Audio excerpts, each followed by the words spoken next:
नमस्कार, मैं हूं अरुण तोमर। आप देख रहे हैं स्वराज एक्सप्रेस। जनता मांगे जवाब में आपका स्वागत है।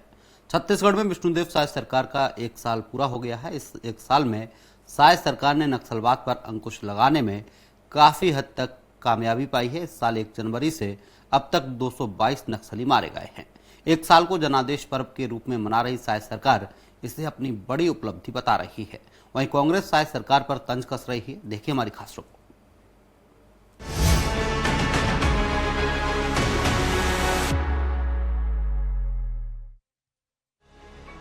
विष्णुदेव साय सरकार में इस साल 1 जनवरी से अब तक 222 नक्सली मारे गए हैं। वहीं 1750 से अधिक सरेंडर कर चुके हैं।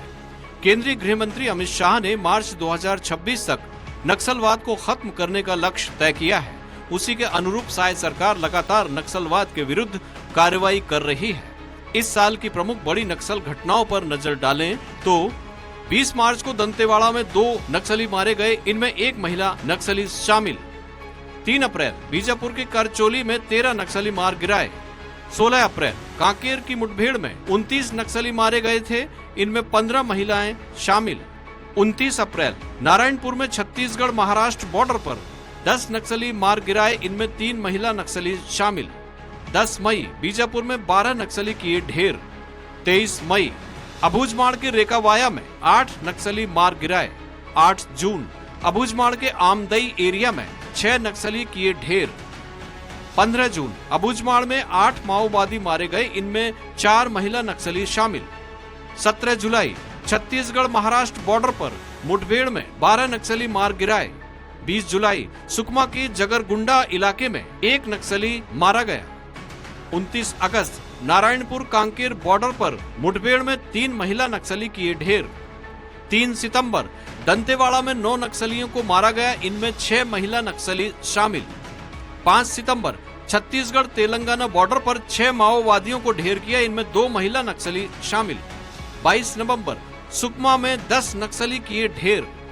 12 दिसंबर नारायणपुर में 7 नक्सली मार गिराए। 13 दिसंबर नारायणपुर दंतेवाड़ा बॉर्डर पर 2 नक्सलियों को किया ढेर। लगातार मिल रही सफलता से साय सरकार उत्साहित है। मुख्यमंत्री विष्णुदेव साय का कहना है कि हमारी सरकार मजबूती के साथ लड़ रही है। आज पूरे देश को मालूम है कि माननीय गृह मंत्री अमित शाह जी ने मार्च 2026 तक इस इलाके से नक्सलवाद को समाप्त करने का संकल्प लिया है और उसी दिशा में डबल इंजन की सरकार की लड़ाई में से लाभ हो रहा है।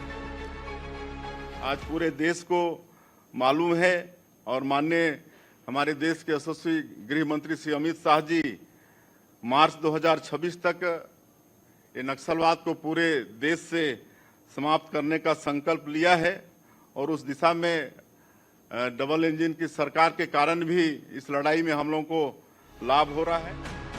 वहीं नेता प्रतिपक्ष डॉक्टर चरणदास महंत ने कहा कि आपने वाहवाही लूटी कि नक्सली क्षेत्र में अच्छा काम हुआ है, लेकिन लगातार कई निर्दोष भी मारे जा रहे हैं। इन्होंने जो नियम कानून बना रखे हैं वह कहीं नजर नहीं आ रहे हैं। बार बार केंद्रीय गृह मंत्री आ रहे हैं और समझाइश देकर जा रहे हैं।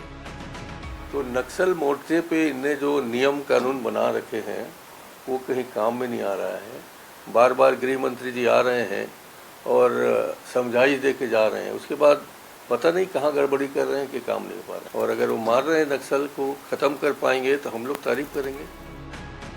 बहरहाल नक्सली क्षेत्र में जवानों को लगातार सफलता मिल रही है। वहीं इसे लेकर एक तरफ जहां सरकार अपनी पीठ थपथपा रही है तो वहीं दूसरी ओर कांग्रेस कई कार्रवाइयों पर सवाल उठा रही है। अब बस्तर की जनता को तय करना है कि आखिर किसके शासनकाल में वे ज्यादा सुरक्षित और शांति महसूस करते हैं। स्वराज एक्सप्रेस के लिए रायपुर से दिलीप साहू की रिपोर्ट। इस पर ज्यादा चर्चा के लिए हमारे साथ मौजूद हैं के.एस. चौहान है, बीजेपी प्रवक्ता हैं, अजय गंगवानी है, कांग्रेस प्रवक्ता हैं, पी.सी. रथ जी हैं, वरिष्ठ पत्रकार हैं। आप तीनों ही मेहमानों का स्वराज एक्सप्रेस में बहुत बहुत स्वागत है। पहला सवाल के.एस. चौहान जी से, जो बीजेपी प्रवक्ता हमारे साथ। के.एस. चौहान जी, एक साल पूरा होने पर बहुत बहुत बधाई, लेकिन नक्सलियों को लेकर सरकार की क्या रणनीति है और ये रणनीति कितनी कारगर साबित हुई है? महत्वपूर्ण है कि नियत, नेता और नीति।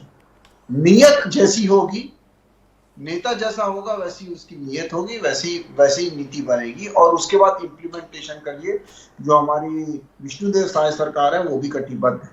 जी आज मुझे बोलते हुए बहुत ज्यादा फक्र होता है कि हमने 11 महीने में इतना काम किया है, 222 नक्सलियों को ढेर कर दिया, उसके बाद 1750 नक्सलियों को या सरेंडर कर दिए गए या गिरफ्तार कर दिए गए। तो ये और उसके बाद कई करोड़ों रुपए के जिनके ऊपर इनाम थे वो नक्सली मारे गए या गिरफ्तार हो गए। कई लोगों को हमने मतलब सरेंडर इसलिए भी करवाया कि लोन वर्राटू अभियान के तहत जो हुआ वो हुआ। और ये बोलते हुए फक्र महसूस होता है कि पिछली 5 साल की भूपेश साल की सरकार में 220 नक्सली नहीं मारे गए थे, 1750 गिरफ्तार और वो नहीं हुए थे। जितना 5 साल में काम नहीं कर पाए उतना हमने 11 महीने में करके दिखाया। क्यों? क्योंकि 11 महीने में कम से कम 11 बार हमारे खुद के गृह मंत्री बस्तर का दौरा करके आए, जितना 11 महीने में इनके 5 साल में भूपेश सरकार में 11 बार बस्तर का दौरा करके नहीं आए थे इनके गृह मंत्री। तो ये फर्क है काम करने का।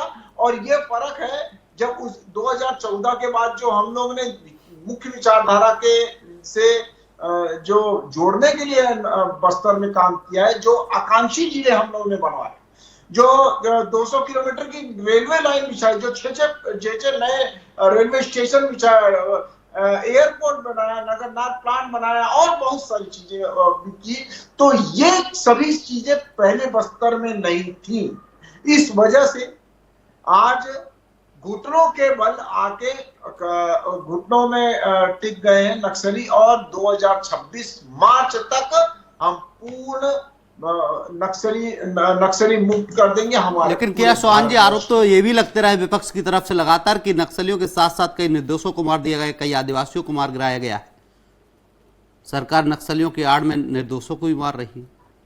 अरुण जी आप मुझे ये बता दें कि अगर कोई आदिवासी मरा है या नहीं है तो इसके लिए कोर्ट में जाना चाहिए था। कोर्ट में ऐसी कोई बात क्यों नहीं होती है? ऐसी कोई आप लोग भी चौथा स्तंभ है और ऐसी कोई खबर आपके प्रसिद्ध चैनल पे तो मैंने सुनी नहीं है। तो विपक्ष तो बोलेगा ही। विपक्ष की प्रॉब्लम क्या है अरुण जी मालूम है? विपक्ष की प्रॉब्लम ये है कि जो हमने 11 महीने में किया वो अभी तक नहीं किया है। और एक साथ एक मुठभेड़ में 29 नक्सली मारे जाते हैं, जो कि 12 साल के बाद पहली घटना हुई है। ये जो 29 मारे गए उसकी गूंज जो है, उसकी तालियां जो बजती है वो दिल्ली में बजती है, यहाँ पर नहीं, सिर्फ तालियां दिल्ली में बजती है। तो ये गवारा कैसे होगा? विपक्ष को गवारा कैसे होगा? क्यों? विपक्ष तो ये चाहता है, विपक्ष तो बोलेगा ही बोलेगा। अभी उनके नेता बोल रहे थे कि ऐसा नहीं है वैसा नहीं, मतलब कोई तथ्य नहीं।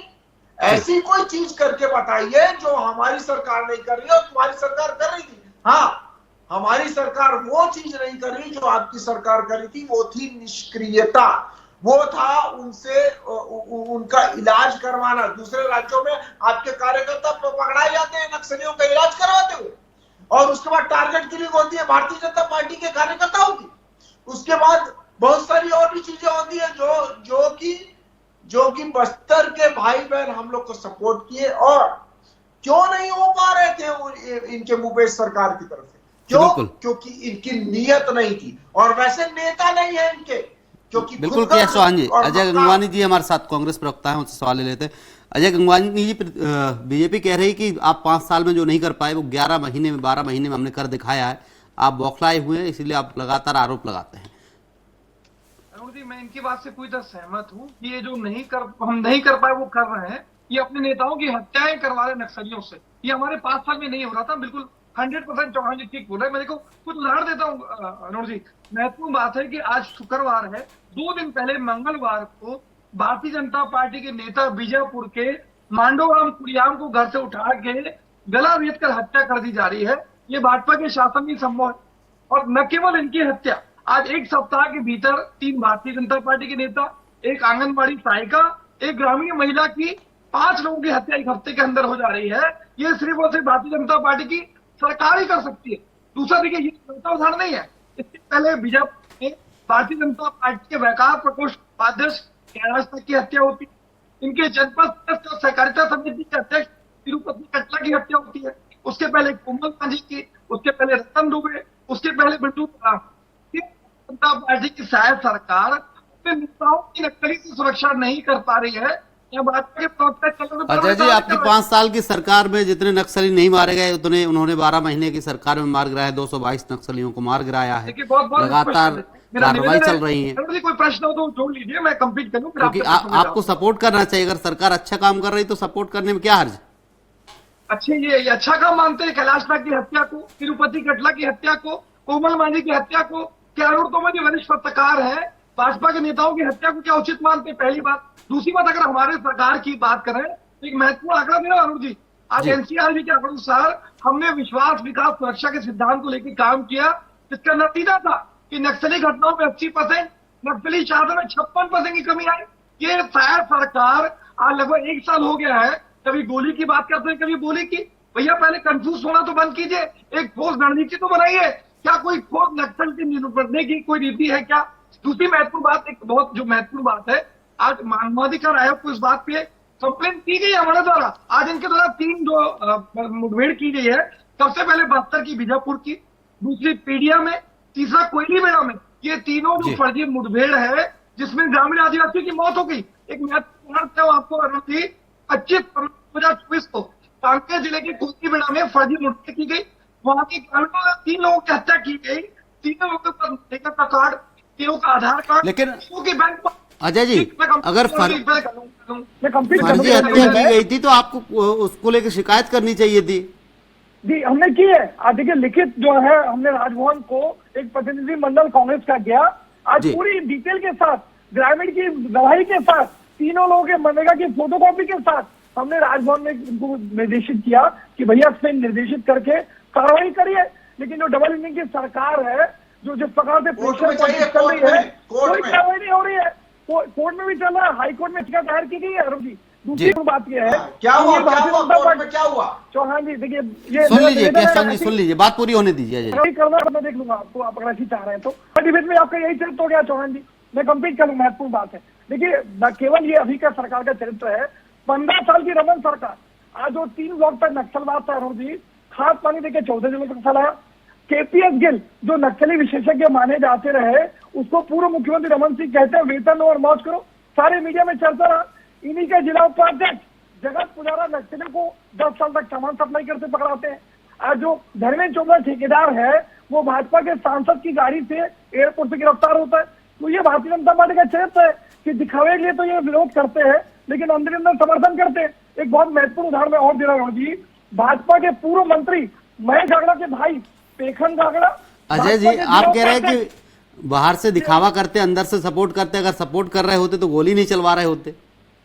अनुर जी, मेरा निवेदन है, आपको क्यों दर्द हो रहा है मैं भी समझने का प्रयास कर रहा हूँ कि जब भाजपा प्रश्न चिन्ह लगा रहा हूँ तो आपके जवाब आ रहे हैं भाजपा प्रवक्ता के बजाय। एक बहुत महत्वपूर्ण उदाहरण देना अनुर जी, बहुत महत्वपूर्ण। महेश गागड़ा आज जो इनके पूर्व मंत्री थे, उनके भाई पेखन गागड़ा, भाजपा के जिला उपाध्यक्ष लव कुमार रायडू, इन दोनों पर नक्सली के नाम पे टेरर फंडिंग का 91 लाख रुपए का आरोप लगा। आज 4 धार्मिक अभियुक्तों की गिरफ्तारी कर देते हैं, लेकिन राजनीतिक संरक्षण के चलते न मंत्री के भाई की गिरफ्तारी होती है, न जिला उपाध्यक्ष की गिरफ्तारी होती है। ये भारतीय जनता पार्टी का चरित्र है। दूसरी महत्वपूर्ण बात, एनआईए क्यों टारगेटेड कार्रवाई कर रहा है, इन दोनों पे क्यों कार्रवाई नहीं करता? आज आदिवासियों की गिरफ्तारी कर देते हैं, लेकिन पूर्व मंत्री के भाई को छोड़ देते हैं, जिला उपाध्यक्ष को छोड़ देते हैं। तो महत्वपूर्ण बात यह है। दूसरा हमारा एक महत्वपूर्ण प्रश्न है, अगर अमित शाह जी केंद्रीय गृह मंत्री है, हमने 11 प्रश्न पूछे थे अरुण जी, 5 महत्वपूर्ण प्रश्न उठाना चाह रहा हूँ। भैया आपकी डबल इंजन की सरकार है, फिर यहाँ पे कानून व्यवस्था ठप क्यों है? पहली बात, आरक्षण संशोधन विधेयक 2 साल से राजभवन में क्यों अभी तक अटका हुआ है, क्यों उसको पारित नहीं किया जा रहा है? हसदेव में लगातार जो पेड़ कटाई हो रही है, आदिवासी जब विरोध करते हैं तो बेरहमी से लाठीचार्ज क्यों किया जा रहा है? नगर नारायण के निजीकरण की साजिश क्यों की जा रही है? नंदीराज पर्वत अपने अडानी मित्र को फायदा पहुंचाने के लिए हमारे कांग्रेस के कैंसिल करने के बाद भी केंद्र सरकार नोटिफिकेशन जारी नहीं करती है, क्योंकि आपको आदिवासी के हितों की चिंता नहीं है। 2006 के वनाधिकार संशोधन अधिनियम में संशोधन करके आदिवासी के जल जंगल जमीन पर कब्जा करने की साजिश क्यों कर रहे हैं? एनआईए क्यों भाजपा के मंत्री पे कार्रवाई नहीं करता? फर्जी मुठभेड़ जो हो रही है बीजापुर, पीडिया, कोयलीबेड़ा में, क्यों राजभवन में कंप्लेन करने के बाद कार्रवाई नहीं हो रही है? तो ये जो अमित शाह जी का टारगेटेड है, जो दावा कर रहे हैं कि 2026 तक नक्सली समस्या खत्म की जाएगी, जो सरकार अपने नेताओं की सुरक्षा नहीं करे अरुण जी तोमर जी, तो क्या लगता है कि छत्तीसगढ़ की आम जनताओं पर भरोसा करेगी? आप किस प्रकार से करेंगे? क्या 5 साल का कोई रोड मैप है, कोई ब्लूप्रिंट है, क्या कोई ठोस नक्सल नीति आप बता दीजिए? या पूर्ववर्ती सरकार पर आरोप लगाने से अपनी जिम्मेदारी से भाग नहीं सकते तोमर जी? इनको स्पष्ट करना चाहिए चैनल पे आज। जी बिल्कुल बिल्कुल करेंगे। हमारे साथ पीसी रथ जी हैं, वरिष्ठ पत्रकार हैं। पीसी रथ जी, शायद सरकार ने 1 साल में जो कार्रवाई की है नक्सलियों पर, क्या ऐसी कार्रवाई पहले नहीं देखने को मिली है? सरकार जिस तरीके से 1 साल पूरा होने पर अपनी पीठ थपथपा रही है कि नक्सलियों पर लगातार मजबूती से नक्सलियों से लड़ा जा रहा है, कठोर कार्रवाई की जा रही है, क्या स्थिति है? पीसी रथ जी जी, बस्तर ने इसके पहले छत्तीसगढ़ में जो भाजपा की 3 टर्म की सरकार थी डॉक्टर रमन सिंह की, वो दौर भी देखा है। और बस्तर में उस दौरान रिकॉर्ड संख्या में सुरक्षा बल के जवान मारे गए थे। और उसके बाद 5 साल कांग्रेस की जो सरकार रही, और फिर अब फिर से जो भाजपा की सरकार बनी है, और जिसमें केंद्र में भी भाजपा सरकार है, यानी डबल इंजन सरकार के नाम से जिसे कहा जा रहा है, तो उसमें निश्चित रूप से इस बार जो भाजपा की सरकार आई है वो नक्सल मुद्दे पर एक साथ लाखों सुरक्षा बलों को उतार चुकी है मोर्चे पे। और मुझे लगता है कोई भी अभियान ऐसा नहीं रहा होगा जिसमें 1000, 1200, 1500 तक के जवान मोर्चे पे ना उतरे हों। तो एग्जिस्टिंग देखा जाए अगर, तो जिस तरह से कश्मीर में है एकदम घना सैन्यकरण है, घना फोर्स की एकदम तैनाती है, उसी तरह से बस्तर में भी पूरी तैनाती करके जंगल के चप्पे चप्पे में एक तरह से फोर्स घेराबंदी करके ये मुठभेड़ कर रही है। और इसमें फोर्स को सफलता जरूर मिल रही है। इसमें फोर्स ने इस बीच 1 साल में अगर 222 नक्सली मारने का क्लेम किया है, तो हो सकता है उसमें 10, 15, 20 ग्रामीण भी मारे गए हों, जैसा कि आरोप लगते रहे हैं। लेकिन फोर्स की ये निश्चित रूप से नक्सल मोर्चे पर बड़ी सफलता है। अब सवाल ये उठता है कि नक्सल खत्म करने के बाद क्या? संविधान को नहीं मानने के कारण नक्सली जो है वो सरकार के दुश्मन है, जनता के दुश्मन माने जाते रहे हैं संविधान का पालन नहीं करने के कारण। और उनका रास्ता है बंदूक का रास्ता, वो बंदूक के आतंक के दम पे व्यवस्था परिवर्तन का स्वप्न देखने वाले लोग हैं। लेकिन इधर जो सुनने में आ रहा है, जिस तरह से जन चर्चा है कि भाई नक्सली खत्म करके अबूझमाड़ में सेना के लिए फायरिंग रेंज तैयार किया जाएगा, यानी सैकड़ों एकड़ जमीन जो है वहां पर सैकड़ों वर्ग किलोमीटर की जमीन जो है वो सेना के हवाले की जा रही है। तो बस्तर के आदिवासियों को क्या मिला यहाँ पर? ना रोजगार बढ़ेगा उससे, ना ही उससे किसी तरह की संपन्नता आएगी। ये तो एक तरह के बंदूक वालों को हटा के हमारे सैनिकों को ला करके वहां पर फिर से आदिवासियों को विस्थापित किया जाएगा। दूसरी ओर नगरनार का मुद्दा बहुत महत्वपूर्ण है बस्तर के और छत्तीसगढ़ के। नहीं, उससे दुरुस्त होने का सवाल नहीं उठता। सवाल यह है कि क्या इसके जरिए जो बस्तर के बेशकीमती जो खनिज संपदा है उसको सीधे सीधे कॉर्पोरेट के हवाले करने की साजिश हो रही है क्या? ये लोग विचार कर रहे हैं। असल में मुद्दा यही आ रहा है कि अगर नक्सल नहीं है तो उसके बदले शांति से वनवासियों को, आदिवासियों को जीने का मौका क्यों नहीं दे रही है सरकार? जो वेरियर एल्विन ने किताबें लिखी थी, आदिवासियों पे रिसर्च किया था जवाहरलाल नेहरू के समय, वो आदिवासियों के परामर्शदाता थे आदिवासी मुद्दों पर सरकार के।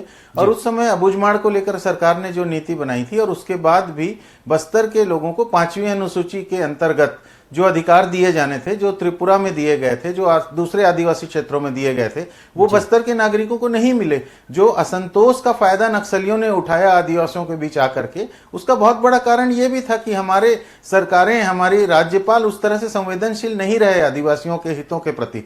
जबकि हमारे संविधान निर्माताओं ने यह कहा था कि आदिवासियों के संबंध में राज्य के राज्यपालों की जिम्मेदारी है, वो उनके हितों का संरक्षण करेंगे, आगे चल के उनके विकास के मुद्दों को सूक्ष्मता से निर्देशित करेंगे, नीति निर्देशक नीतियां बनाएंगे। लेकिन वो चीजें हुई नहीं और असंतोष बढ़ता गया आदिवासियों में, जिसका फायदा बाहर से आने वाले नक्सलियों ने उठाया। लेकिन अब नतीजा ये निकल रहा है कि 222 नक्सली जो 1 साल में मारे गए हैं, उसमें लगभग 200 से ज्यादा आदिवासी ही हैं। बहुत ही कम संख्या है जो बाहर के या अन्य आदिवासी से इतर जाति के लोग मारे गए हों। यानी कि आदिवासियों की तीसरी पीढ़ी है जो नक्सल मूवमेंट में सक्रिय दिख रही है। इन आंकड़ों से ऐसा दिखाई देता है। तो इसका मतलब जाहिर है कि कहीं ना कहीं सरकार आदिवासियों के प्रति जिन संवेदनशील नीतियों को लागू किया जाना था वो नहीं किया गया है। तो अब की भाजपा सरकार के ऊपर यह जिम्मेदारी है कि वो कम से कम उसको पूरा करे। कम से कम आदिवासियों की जो आकांक्षाएं हैं प्रशासन से उसको पूरी तरह उनको पूरा करने का प्रयास करें, उनके लिए शिक्षा, स्वास्थ्य, इस तरह की सुविधाओं का इस 21वीं सदी में कम से कम व्यवस्था करें। अभी आपने देखा होगा पिछले 15 दिनों में, 20 दिनों में, एक महीने में कम से कम 4 आदिवासी बच्चियों की मौत हुई है। स्कूलों में, हॉस्टलों में रहने वाले बच्चे मारे जा रहे हैं छोटी मोटी बीमारियों से, और कहीं कोई सुसाइड कर रहा है, कहीं कुछ हो रहा है। मतलब उनको सुरक्षित रखने में सरकार, बच्चों को शांति से एजुकेशन लेने देने की व्यवस्था भी सरकार नहीं कर पा रही है। तो इससे निश्चित रूप से आगे आने वाले दिनों में असंतोष उभरेगा। और अभी गृह मंत्री आ रहे हैं छत्तीसगढ़ जिस तरह से, तो उनसे और भी अपेक्षा रहेगी कि वो नगरनार को न बिकने का कमिटमेंट करें। वो इस तरह से आदिवासियों की जमीनें फिर से नहीं छीनी जाएगी, फिर से उन्हें विस्थापन का शिकार नहीं होना पड़ेगा, इसका एश्योरेंस दें। क्योंकि बेलाडीला भी खुलता है तो आदिवासियों को उससे फायदा नहीं होता है, नगरनार का प्लांट खुलता है उससे भी आदिवासियों को उससे फायदा नहीं मिलता है। हर समय में पोलावरम डैम के नाम पर वहां पर 40-50 गांव के लोगों को विस्थापित किया जा रहा है, जो दक्षिण में पोलावरम बांध बन रहा है, जिसका असर सबसे ज्यादा डुबान क्षेत्र बस्तर का आ रहा है। तो इस सब चीजों से निदान कब मिलेगा बस्तर के आदिवासियों को, ये मूलभूत सवाल हैं जिसका जवाब दोनों राजनीतिक पार्टियों को भी देना है। और के एस चौहान जी से सवाल कर लेते। के एस चौहान जी, जिस तरीके से बताया जा रहा, पीसी रथ जी ने बताया कि जो 222 नक्सली मारे गए उसमें से 200 के समथिंग आदिवासी हैं, क्या आदिवासियों को वो योजना नहीं मिल पा रही है या आदिवासियों को जागरूक नहीं कर पा रही सरकार? क्यों आदिवासी नक्सलवाद की ओर रुख करते जा रहे हैं? देखिए अरुण जी, सबसे पहली बात तो ये है कि आतंक का कोई समाज नहीं होता, आतंक की कोई मतलब मजहब नहीं होता। अगर वो आतंकवादी हैं तो आतंकवादी हैं, समाज के खिलाफ हैं और गैर कानूनी काम कर रहे हैं, असंवैधानिक काम कर रहे हैं। जो नक्सलवाद, उन्हें समाज में वापस लौटाया जा सकता है, उन्हें जागरूक किया जा सकता है। बिल्कुल, इसके ना उसका पूरा का पूरा हमने साम दाम दंड भेद चारों चीजें अपनाई हैं। पहले उनको पुनर्वास के लिए सभी चीजें की है, उसका भी विरोध जो है वो छत्तीसगढ़ के कांग्रेसी नेता कर चुके हैं। क्योंकि हमने जब आते ही सार हमने पुनर्वास की स्थापना के लिए अभियान चालू किया, जो कि वहां के लोगों, वहां के वरिष्ठों, वहां के पत्रकारों से सलाह मांगी गई। उसके बाद पुनर्वास का सभी चीजें की। दूसरा, आकांक्षा, बिल्कुल जो आकांक्षा है आदिवासी क्षेत्र। के एस चौहान जी, आदिवासी अधिकतर जल जंगल जमीन को लेकर चर्चा करना चाहते हैं, जल जंगल जमीन उन्हें चाहिए। मैं क्या बोल रहा हूँ जी अरुण जी, तो आकांक्षी जिले हमने जो पूरे भारत में के एस चौहान जी कम शब्दों में अपनी बात रखिए क्योंकि समय का अभाव है। कांग्रेस प्रवक्ता जी से मैं वही उपलब्धियों बताने की कोशिश कर रहा हूँ। जी बताइए। पूरे भारत में नहीं होते, छत्तीसगढ़ में। उसके बाद एडिशनल पैकेज दिया गया है केंद्र के बजट में बस्तर के, छत्तीसगढ़ के लिए नक्सलवाद को खत्म करने के लिए लोन मर्राटू अभियान के तहत बहुत सारा पैसा दिया गया, जिसके कारण पुनर्वास और उनको आत्मसमर्पण के लिए और घर वापसी के लिए उनको प्रेरित किया गया। ये तो बहुत सारी चीजें, बहुत सारे पैसे, बहुत सारे और दूसरा अभी 40,000 और जवान वहां पर जाने वाले हैं।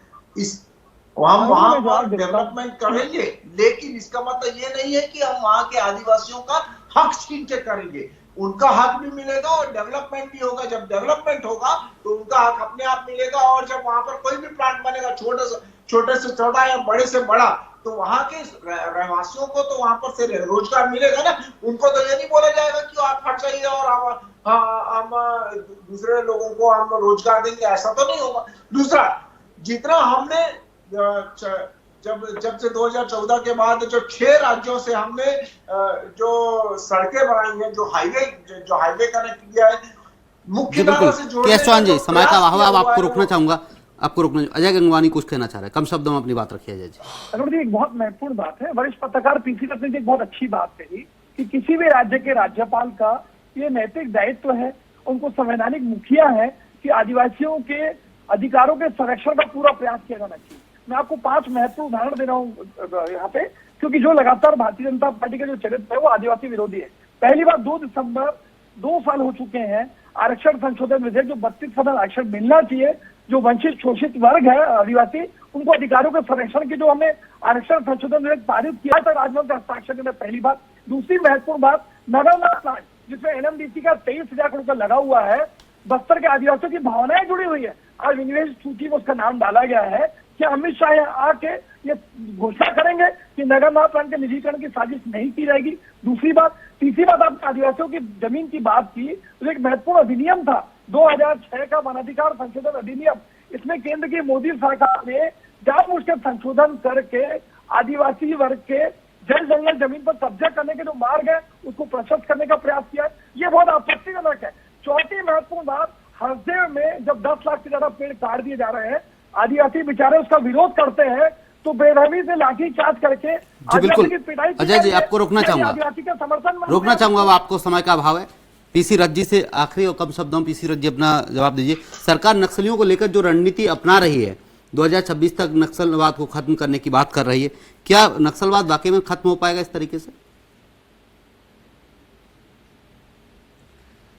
जी देखिए, सरकार इसके पहले भी इस तरह से घोषणाएं मंत्री करते रहे हैं, और लेकिन इस बार सरकार ज्यादा संजीदा दिखाई दे रही है। नक्सलवाद एक उग्र विचारधारा है जो लोकतंत्र में उस तरह से भरोसा नहीं करते हैं, और हमारे देश में लोकतांत्रिक शासन को ही एक तरह से आज़ादी के बाद से स्वीकार किया गया है, और उसको लेकर के सभी राजनीतिक दल संवेदनशील हैं।